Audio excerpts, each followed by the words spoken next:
Hey guys, this is the second part of my series about the Liger Zero Guso Kumyoko CAS kit from TwoToys.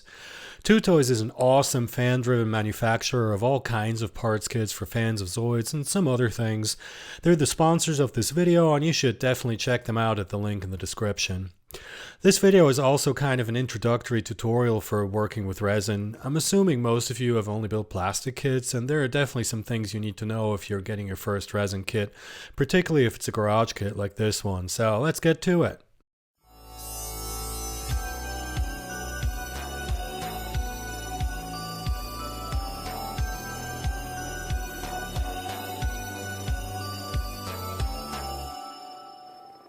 Robo Shop.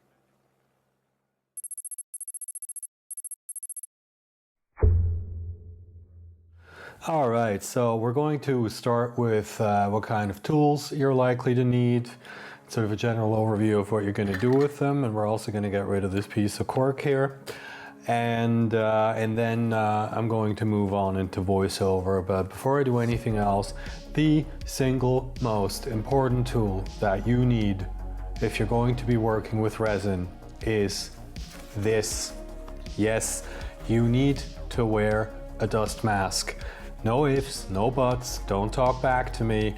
Resin dust gets everywhere and it's toxic as hell. You do not want to breathe in resin dust. So we're going to wear this, and also I have a glass of water here that I'm going to use to occasionally lightly sort of sprinkle on surfaces before I sand them, because it's generally a good idea to wet sand to, you know, prevent the dust from flying everywhere.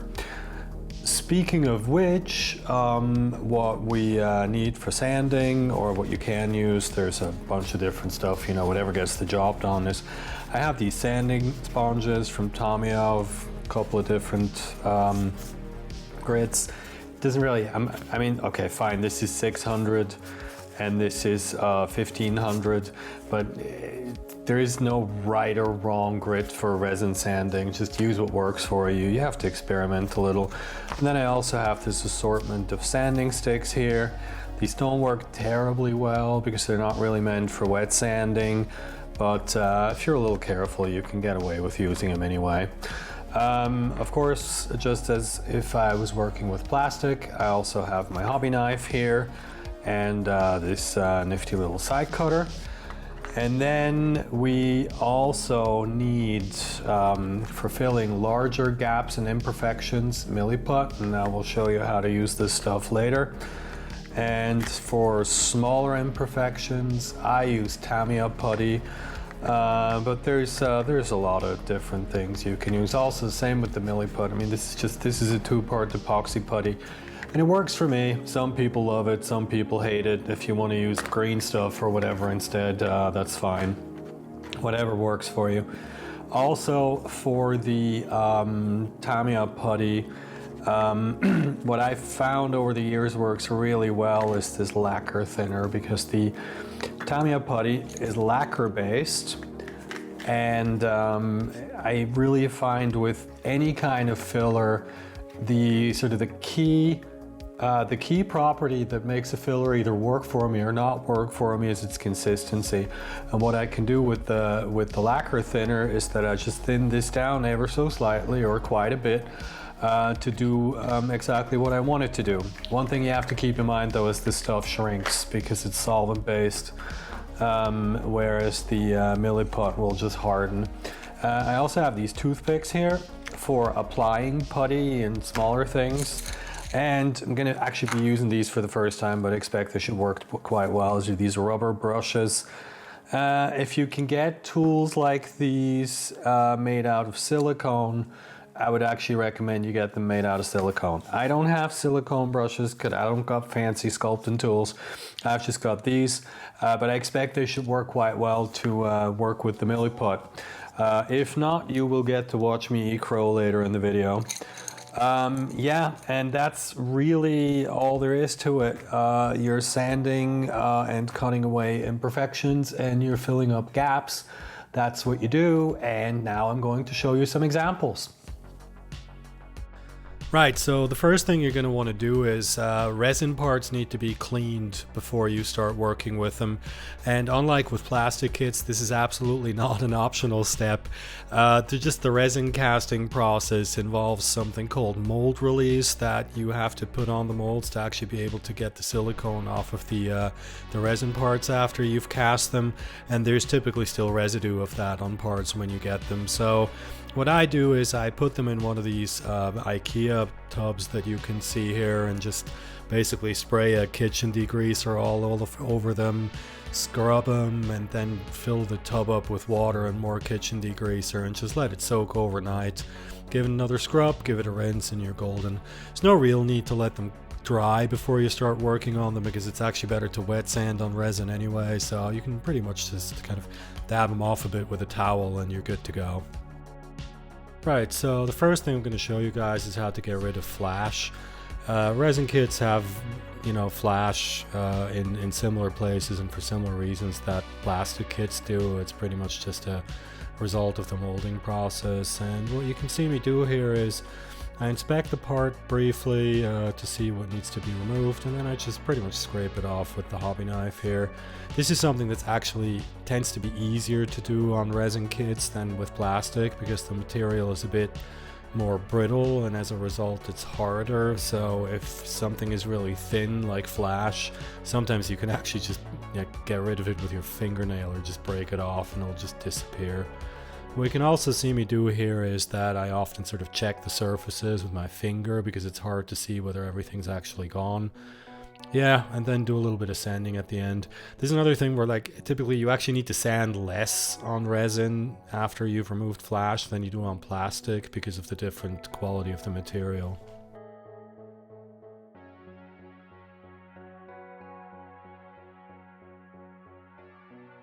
Now the next thing I want to show you is if you have some excess material like in this corner here.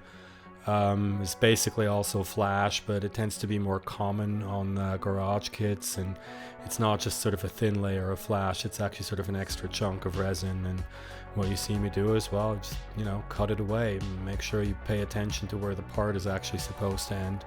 Now here in this round joint we have this pretty large chunk that's probably an injection gate, and you have to scrape all of that off with a hobby knife, preferably really sort of a little bit at a time, although I did get a bit impatient later on and just cut off a whole chunk of it all in one go. It's not the best idea, but I ended up not mangling my finger. And actually, yeah, here I go.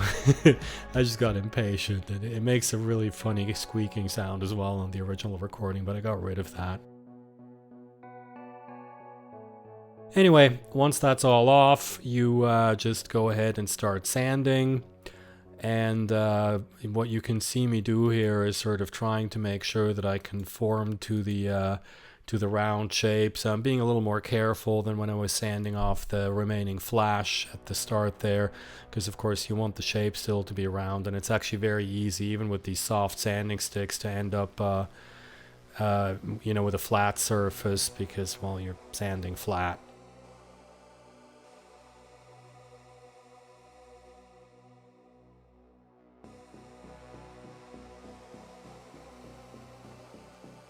You can also see me switch between sanding sticks here. It's always sort of later on in the process I sort of figured out which sanding sticks to use for what, but as far as that goes, really, I mean, experience will teach you some things, but different resin kits always sort of have different consistencies, and you just kind of have to try until you figure out which grit works best for the particular kit you're working on.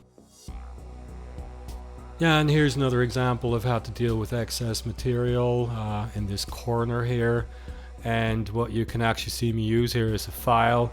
I didn't talk about files when I was showing you the tools I was going to use, because I actually made that before I filmed myself working, but metal files can work well too. You need to be very careful with them, even more so than with sanding sticks, because it's very easy to damage things when you're using files. But they're also just, they're just a lot faster than using a sanding stick because they'll get more material removed more quickly. Obviously, what you want to do after you've used a file is go back in with higher grit sanding stick and sand the surface smooth, because you're not going to end up with a smooth surface if you've used a metal file.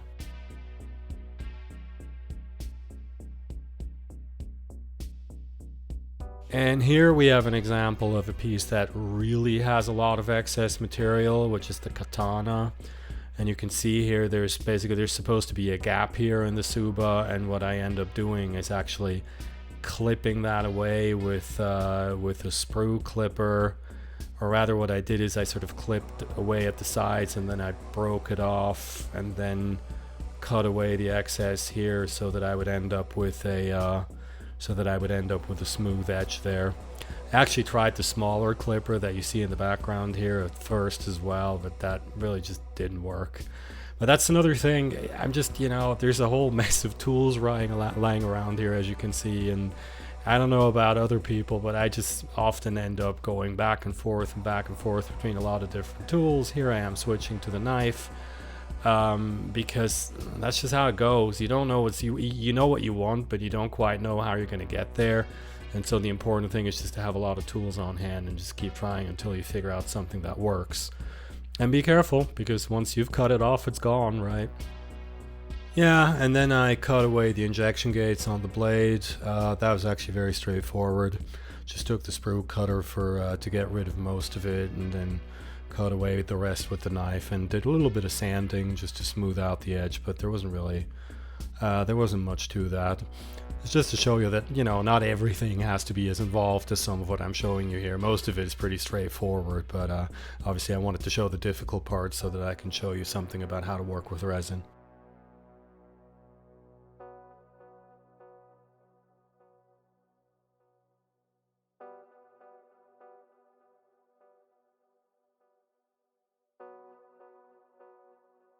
Right, and here we have a part that has 2 peg holes in it, and I already mentioned in the unboxing that the peg holes are closed from the casting, so they have to be drilled out. I'm using a tool here called a wow stick, which I think was part of a Kickstarter originally and started showing up all over social media, but it actually is a really good tool. You think it's one of those things that, it's the Raid Shadow Legends of hobby tools, basically, if you catch my drift. But it actually works incredibly well. Like, for example, drilling out holes like this. Yeah, and then once you've made a hole, you take a file and you make sure that the hole is actually the shape and size that you need it to be, which in this case isn't super important because it's not actually going to be visible. It's just a peg hole, so it just needs to fit the peg that goes into it. And you're done.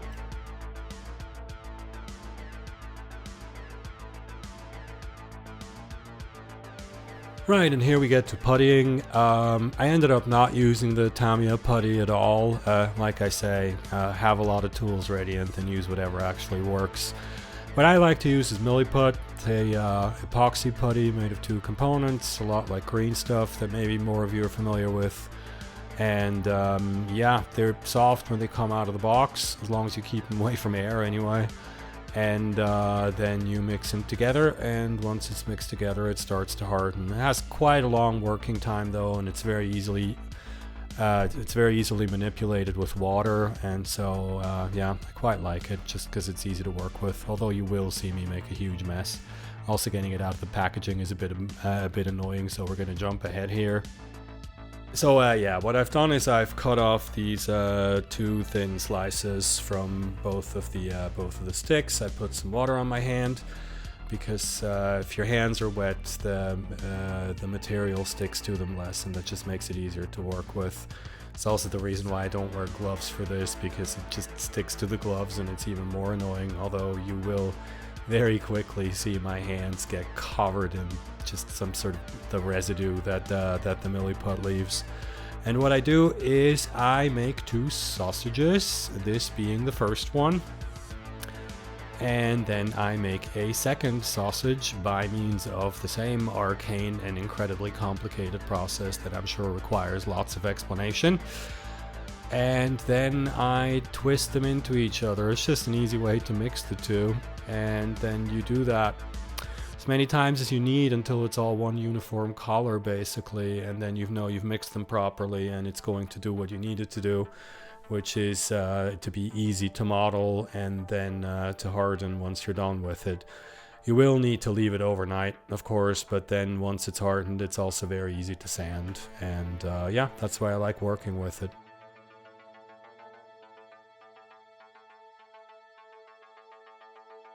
Yeah, and here's my awesome little milliput sausage.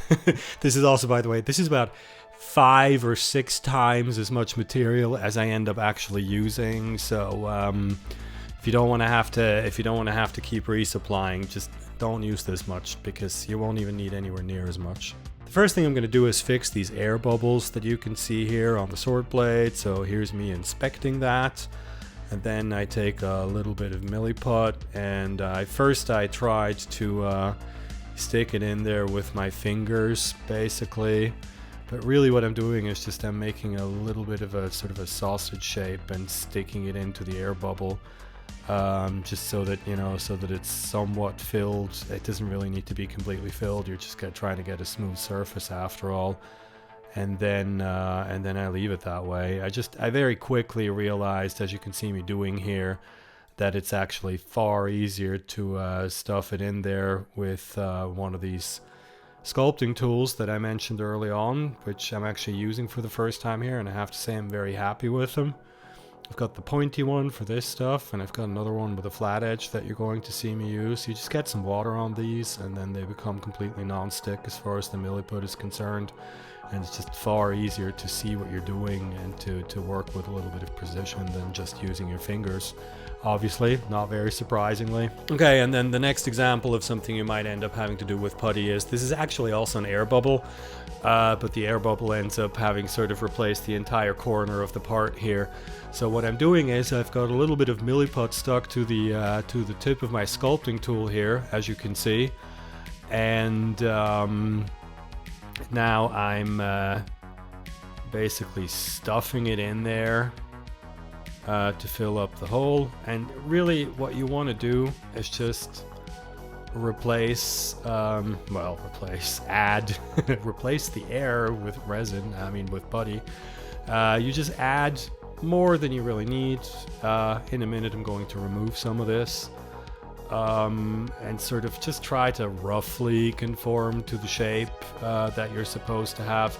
Make sure it's a little too big, and then just leave it to dry, because you can sand off the excess. What I'm also doing here is that I'm using the flat edge sculpting tool to make sure that the panel line doesn't disappear. Yeah, and that's really pretty much it. Get rid of some of the excess. Try as close as you can to the shape that you want, and then just sand off the rest in the end.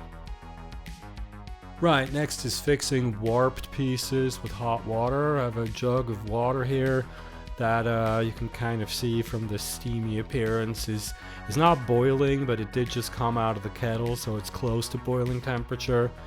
And we've got this katana blade here that we've talked about before that isn't really entirely straight. So what you do is you dunk it into the hot water like I'm doing here, and I take it out pretty quickly, which turns out to be too soon. But like with everything else, you want to test what works first. So I'm just dunking it in a few times to see what the hot water does to it. Since it's a thin part, it gets soft very quickly. And so now now that the material has gotten soft, I'm straightening it out. Really, in this case, just with my hand, because that's what works best. And yeah, I can't quite get it yet, so it goes back into the hot water. Now I leave it in there for a bit longer, and then just, pretty much keep doing this a couple of more times until the blade is straight. Resin gets very, very easy to bend into pretty much any shape you want. Well, any shape you want. It gets easy to bend with very little heat. This is much harder to do with polystyrene. And also with polystyrene, if you've ever tried it before, it's sort of stiff, and it's stiff, and it's stiff, and you heat it up, and you heat it up, and then there's a sweet spot, and then you go over that sweet spot, and within a split second, it just basically it melts. And with resin here, you can see It's just a lot more forgiving. You put it in the water, you see what happens, you bend it a bit. See me also here just sort of bending against where it's not quite straight. And now it looks good. Right, another way to use the hot water trick is to make sure that the parts actually fit onto the plastic parts that they're supposed to go on. So we have these two head armor pieces here and the Kotobukiya plastic Liger Zero head. And as you can see here, the front it doesn't quite conform to the shape of the head here. The other one also doesn't, and the way we're going to fix this is by dunking it into hot water and twisting it into shape, basically.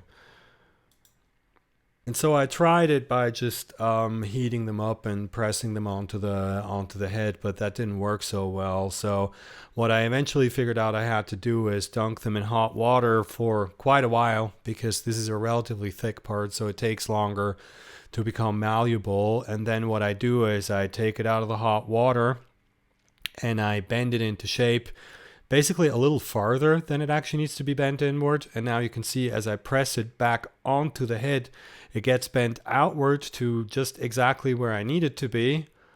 And then I just kind of press it onto the part for a bit until it cools down and the resin hardens, which probably wasn't even necessary. I just kind of did that. And here you can see, now it sits flush. And yeah, that's it for this one. I want to say thanks to TwoToys for sponsoring this video, of course. Please check them out in the link in the description. And I'll be back soon with the new Tomy kit review, actually, and then this kit when it's all built and painted. Thanks for watching, and I'll see you in the next one.